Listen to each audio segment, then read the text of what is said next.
వంట గ్యాస్ కొరత దేశాన్నే వెంటాడుతోంది. Commercial సిలిండర్ల supply తగ్గిపోవడంతో చాలా హోటళ్లు, రెస్టారెంట్లు ఇప్పటికే మూతపడ్డాయి.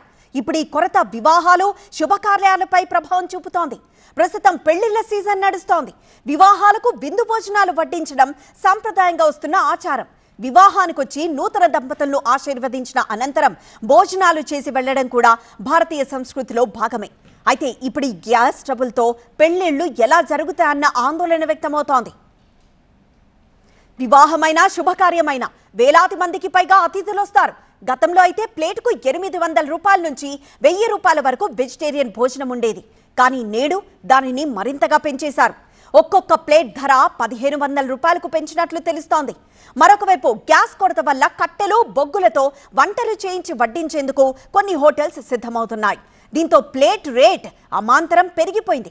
అటు ఫంక్షన్ హాల్స్ కూడా వంటల విషయం తమకు సంబంధం లేదని, పాత్రలు, నీటి సరఫరా మాత్రమే చేస్తామని షరతులు పెడుతున్నారు. సరే, వంట మనుషులు పెట్టుకొని ఎలాగోలా ఇబ్బంది పడి కట్టెల పొయ్యి మీద చేయిద్దామంటే వాళ్ళు పెద్దగా ఆసక్తి చూపించట్లేదు. పొగ వల్ల ఇబ్బంది అవుతోందని, గ్యాస్ మీద గంటలో అయ్యే పని కట్టెల పొయ్యి మీద 3-4 గంటలు పడుతుందంటున్నారు. డబ్బు లేకపోయినా పర్వాలేదు, ఆ తిప్పలు మాకొద్దు బాబోయ్ అంటున్నారు. తెలుగు రాష్ట్రాల్లో ఈ ఒక్క నెలలోనే 20,000 పెళ్లిళ్లున్నాయి. ముఖ్యంగా ఉభయ గోదావరి జిల్లాల్లో పెళ్లిళ్లంటే ఆ ప్రత్యేకతే వేరు.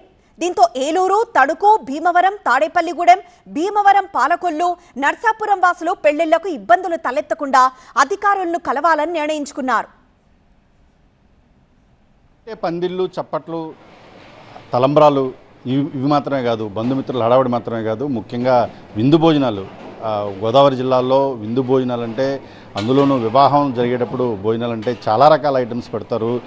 ఈ దేంట్లో కూడా తగ్గకుండా అన్ని రకాలు ఉండేలాగా, అటు వెజ్ అయినా సరే, నాన్ వెజ్ అయినా సరే, అన్ని రకాలు వండేందుకు కూడా ప్రయత్నం చేస్తారు. వచ్చినటువంటి అతిథులకు సంతృప్తిగా భోజనం పెట్టి వారితో శబాష్, మంచి భోజనం చేసాము, పెళ్ళిళ్ళలో పలానా వాళ్ళు ఫంక్షన్కి వెళ్తే బాగా ఉంది, బాగా పెట్టారు, అన్ని రకాల ఐటమ్స్ ఉన్నాయని చెప్పేసి అందరూ చెప్పుకునే విధంగా కూడా వివాహాలు జరుపుతూ ఉంటారు. అయితే ఇప్పుడు ప్రస్తుతం ఏదైతే ఇరాన్, అమెరికా యుద్ధం జరుగుతుందో దానికి సంబంధించి గ్యాస్ కష్టాలు అయితే వివాహాల మీద కూడా పడినటువంటి పరిస్థితి. వంటలపైన ప్రధానంగా పడటంతో చాలా గ్యాస్ బండ్లు దొరక్క కొన్ని ఐటమ్స్ని కూడా మార్చుకుంటున్నారు. కొన్ని మెనూని తగ్గించుకోవాల్సిన పరిస్థితి కూడా వచ్చింది. మనం చూస్తున్నాం ఇక్కడ కొన్ని రకాలు, అంటే వెజ్ బిర్యానీలు ఇవన్నీ కూడా కట్టెల పొయ్యి మీద వండుతున్న పరిస్థితి.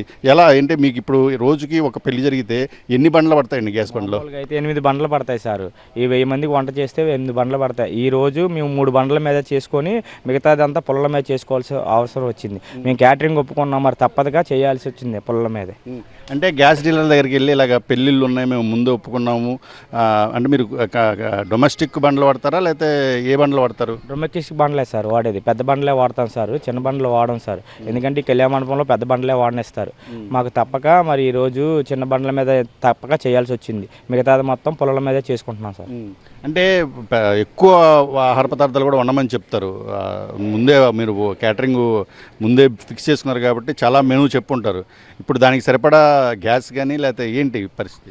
దానివల్లే ఐటమ్స్ కుదించి కొద్దిగా తగ్గించుకొని మిగతా ఐటమ్స్ వరకు గ్యాస్ మీద చేయాల్సిన వరకు గ్యాస్ మీద చేసుకొని మిగతా ఐటమ్ వరకు పుల్లల మీద చేసుకుంటున్నాం సార్. అంతే. ఓకే, ఎలా అనిపిస్తుందండి ఈ పెళ్ళిళ్ళ సీజను హడావుడి, ఎక్కువ మంది మీరు కూడా బంధువులందరూ కూడా పిలుచుకొని ఉంటారు, ఈ గ్యాస్ కష్టాలు ఎలా అనిపిస్తుంది? ఏం చెప్తున్నారు? గ్యాస్ వాళ్ళు కొద్దిగా ఇబ్బంది పడుతున్నాం సార్. అది లేకపోవడం వల్ల కొద్దిగా ట్రబుల్ వచ్చి కొద్దిగా ఏంటంటే మళ్ళీ కొన్ని ఐటమ్స్ తగ్గించుకొని పొలాల మీద ఇక ఉంటాయని బతిమాలి మీకు ఏదో మేనేజ్ చేస్తున్నారు, ఇంకా ఇబ్బంది లేకుండా మేనేజ్ చేసుకుంటే వచ్చిన మరి బంధువులు గారికి ఇబ్బంది పడకూడదు కదండి. అదే సార్. ఇప్పుడు జనరల్గా మీరు ఏం చెప్పారు, మెనూ ఏం చెప్పారు ఇప్పుడు ఈ పెళ్ళి సార్? మెనూ అంటే మేము చెప్పింది ఒక 18 రకాలు చెప్పాం సార్. అందులో ఒక 4 రకాలు తగ్గించుకొని ఉన్నాయి, ఇక 16 రకాలు చెప్పేసి. ఓకే, ఇది ఖచ్చితంగా అయితే మాత్రం ఇప్పుడు జరుగుతున్న యుద్ధ ప్రభావం ఒకవైపున సరుకులపైన కూడా, ఎందుకంటే ఆయిల్ ధరలు పెరిగిపోయాయి, ఇతర వస్తువుల ధరలు కూడా పెరిగిపోయిన పరిస్థితి. ఇక ప్రధానమైనటువంటి ముడి సరుకు ఇంధనం ఏది వంట చేయాలంటే ఖచ్చితంగా గ్యాస్ కావాల్సిందే.